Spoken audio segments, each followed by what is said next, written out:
After 2 days was the feast of the Passover, and of unleavened bread, and the chief priests and the scribes sought how they might take him by craft, and put him to death. But they said, Not on the feast day, lest there be an uproar of the people. And being in Bethany in the house of Simon the leper, as he sat at meat, there came a woman having an alabaster box of ointment of spikenard very precious, and she brake the box, and poured it on his head. And there were some that had indignation within themselves, and said, Why was this waste of the ointment made? For it might have been sold for more than 300 pence, and have been given to the poor. And they murmured against her. And Jesus said, Let her alone, why trouble ye her? She hath wrought a good work on me. For ye have the poor with you always, and whensoever ye will ye may do them good, but me ye have not always. She hath done what she could, she is come aforehand to anoint my body to the burying. Verily I say unto you, wheresoever this gospel shall be preached throughout the whole world, this also that she hath done shall be spoken of for a memorial of her. And Judas Iscariot, one of the 12, went unto the chief priests, to betray him unto them. And when they heard it, they were glad, and promised to give him money. And he sought how he might conveniently betray him.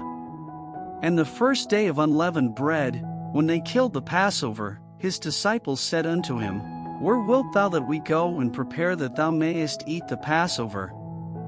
And he sendeth forth 2 of his disciples, and saith unto them, Go ye into the city, and there shall meet you a man bearing a pitcher of water, follow him.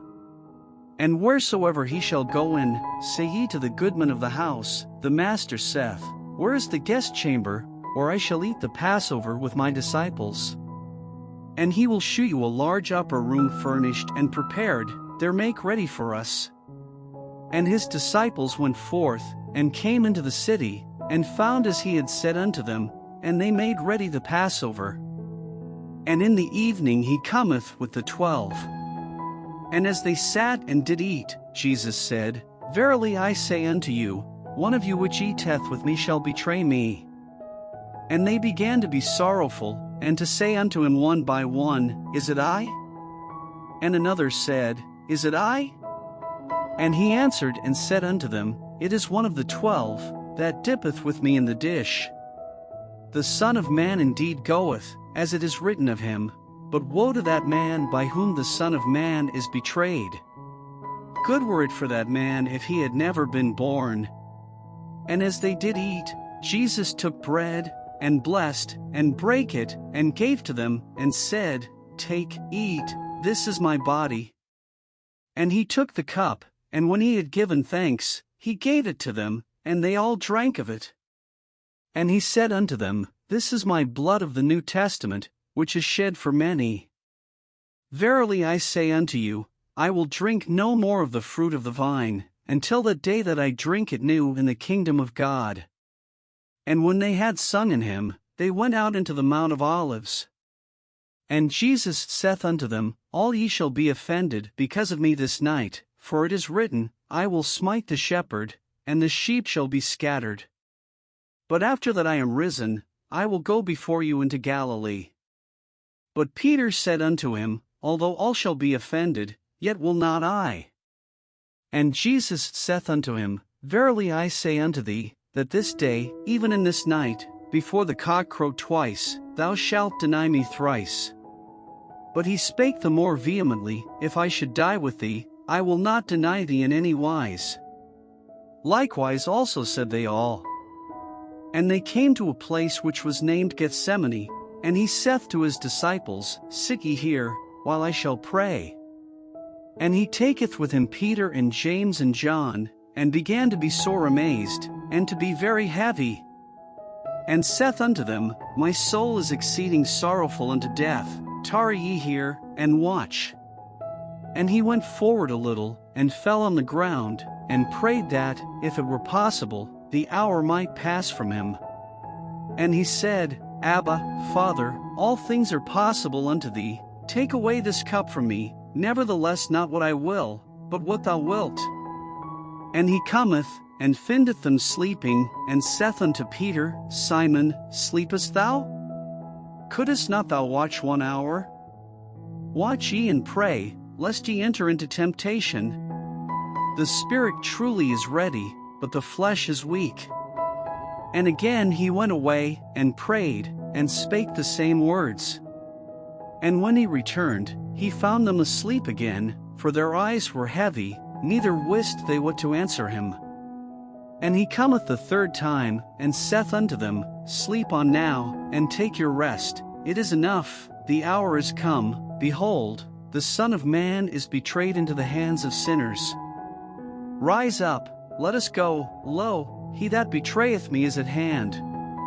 And immediately, while he yet spake, cometh Judas, one of the 12, and with him a great multitude with swords and staves, from the chief priests and the scribes and the elders. And he that betrayed him had given them a token, saying, Whomsoever I shall kiss, that same is he, take him, and lead him away safely. And as soon as he was come, he goeth straightway to him, and saith, Master, Master, and kissed him. And they laid their hands on him, and took him. And one of them that stood by drew a sword, and smote a servant of the high priest, and cut off his ear. And Jesus answered and said unto them, Are ye come out, as against a thief, with swords and with staves to take me?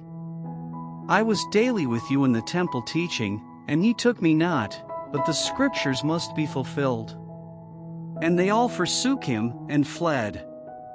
And there followed him a certain young man, having a linen cloth cast about his naked body, and the young men laid hold on him.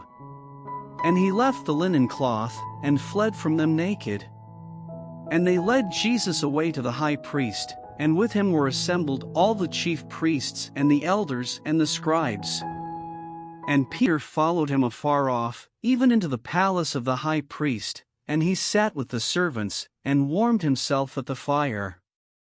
And the chief priests and all the council sought for witness against Jesus to put him to death, and found none. For many bare false witness against him, but their witness agreed not together. And there arose certain, and bare false witness against him, saying, We heard him say, I will destroy this temple that is made with hands, and within 3 days I will build another made without hands. But neither so did their witness agree together. And the high priest stood up in the midst, and asked Jesus, saying, Answerest thou nothing? What is it which these witness against thee? But he held his peace, and answered nothing. Again the high priest asked him, and said unto him, Art thou the Christ, the Son of the Blessed? And Jesus said, I am, and ye shall see the Son of Man sitting on the right hand of power, and coming in the clouds of heaven. Then the high priest rent his clothes, and saith, What need we any further witnesses? Ye have heard the blasphemy, what think ye? And they all condemned him to be guilty of death. And some began to spit on him, and to cover his face, and to buffet him, and to say unto him, Prophesy, and the servants did strike him with the palms of their hands. And as Peter was beneath in the palace, there cometh one of the maids of the high priest. And when she saw Peter warming himself, she looked upon him, and said, And thou also wast with Jesus of Nazareth. But he denied, saying, I know not, neither understand I what thou sayest. And he went out into the porch, and the cock crew. And a maid saw him again, and began to say to them that stood by, This is one of them. And he denied it again. And a little after, they that stood by said again to Peter, Surely thou art one of them, for thou art a Galilean, and thy speech agreeth thereto. But he began to curse and to swear, saying, I know not this man of whom ye speak. And the second time the cock crew. And Peter called to mind the word that Jesus said unto him, Before the cock crow twice, thou shalt deny me thrice. And when he thought thereon, he wept.